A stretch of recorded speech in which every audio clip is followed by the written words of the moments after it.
Les renseignements contenus dans cette description proviennent du travail des érudits de notre ville qui, au XIXe et XXe siècle, dépouillèrent les archives et lurent attentivement les historiens des siècles précédents.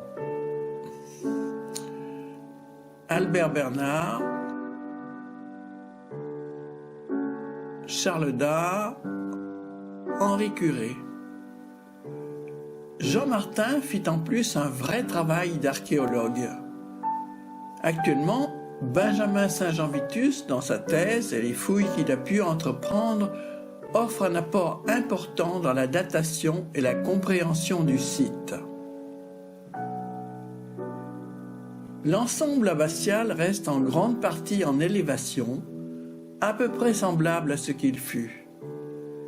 Il s'inclut dans une ellipse dont le tracé est déterminé par le rempart qui entourait l'abbaye Saint-Philibert. Il fut desservi d'abord par une porte disparue à l'est de l'ensemble, donnant sur une poterne au sud-est, sur la ville et peut-être sur une ancienne voie romaine, d'après Albert Bernard. Elle était dite la porte d'Orbe.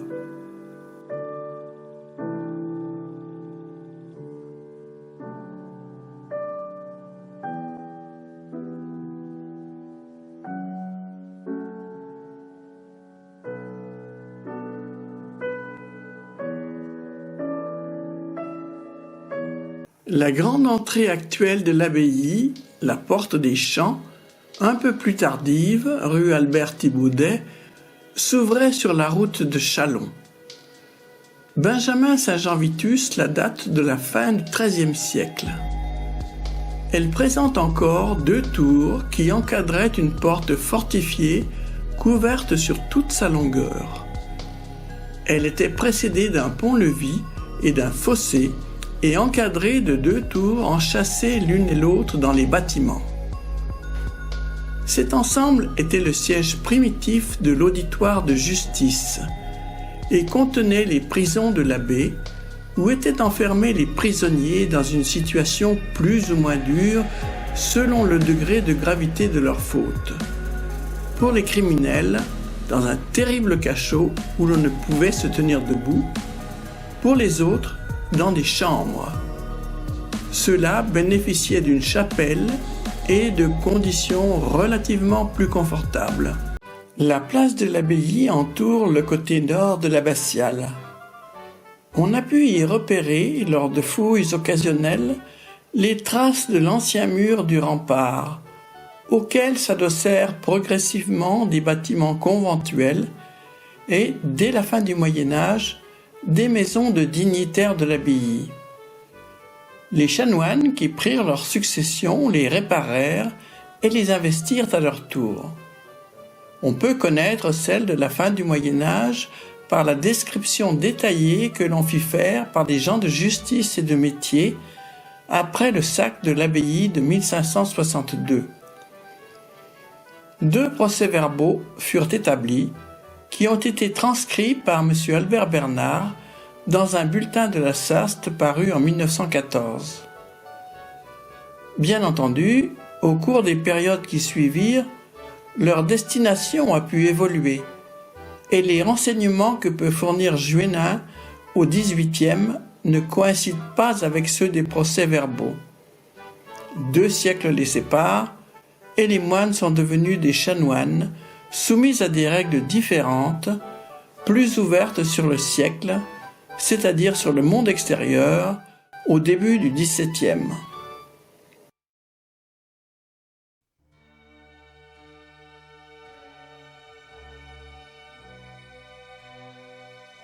Les numéros 1 et 2 sont devenus un commerce et le siège provisoire de l'office de tourisme. La seconde aurait pu appartenir aux chambriers des moines, responsables des dortoirs et de la lingerie. Les numéros 3 et 4 étaient, au temps des moines, le domaine de l'aumônier, qui distribuait l'aumône aux pauvres passants, une demi-livre de pain et une bonne tasse de vin. Dans la zone des numéros 5 et 6 était le logis du chantre, au temps des chanoines. Il était chargé des cérémonies mais aussi de la maîtrise des enfants et encore du contrôle des écoles de la ville au temps des chanoines, mais il avait été auparavant la maison du réfecturier, dont la mission était de s'occuper des cuisines et du réfectoire au temps des moines. Cela correspond à l'actuel hôtel de Greuze. La grande maison suivante, numéro 7, porte une plaque du syndicat d'initiative du XXe siècle qu'il attribue au doyen, le plus haut dignitaire au temps des chanoines. Il y est signalé que l'historien de l'abbaye, Juénin, l'habita. Auparavant, ce fut la maison de l'hôtelier qui accueillait les hôtes de passage et du cellérier, chargé de s'occuper des importants produits des vignobles de l'abbaye au temps des moines et des provisions en général. Il lui reste une tour au nord-ouest, dite tour du doyenné. Au XIXe, elle fut presbytère et école, et, pendant la Deuxième Guerre mondiale, le siège de la commandanture allemande. Son volume est impressionnant quand on regarde son large pignon. Elle est pourvue, ainsi que les maisons qui suivent, de vastes jardins qui s'étalent sur les pentes nord et est. Le numéro 8 était attribué au sacristain, qui s'occupait avec le chantre du service divin. C'est la maison qui abrite le musée bourguignon Perrin de Puy-Cousin, fermé actuellement. L'endroit était la propriété d'Émile Thibaudet, maire de Tournu et père d'Albert Thibaudet. La grosse construction qui l'aborde au nord aurait pour base une ancienne tour défensive du Moyen Âge.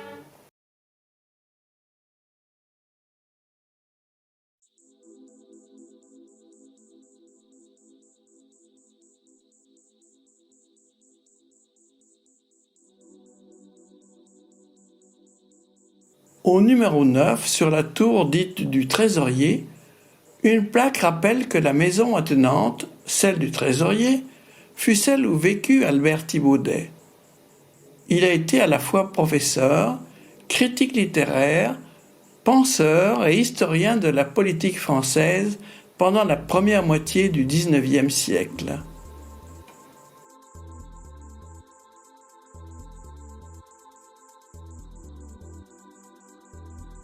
Au numéro 10 se trouvait l'infirmerie.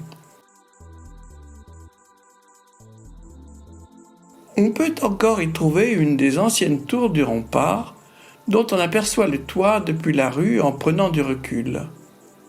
Cette tour est incluse en grande partie dans le bâtiment que l'on voit actuellement, relié à un mur qui le traverse d'est en ouest, probablement l'ancien mur d'enceinte.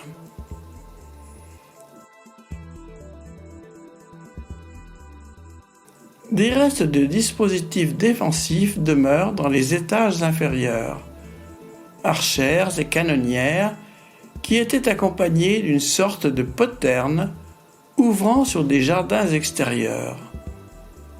On y accédait par un escalier qui est accessible depuis la cour sud qui donne sur la place.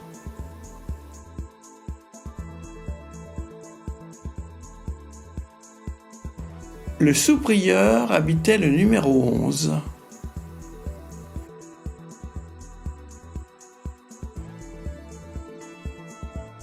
Le numéro 12 actuel, siège de la cure de Saint-Philibert, a été formé de 2 logis de chanoines.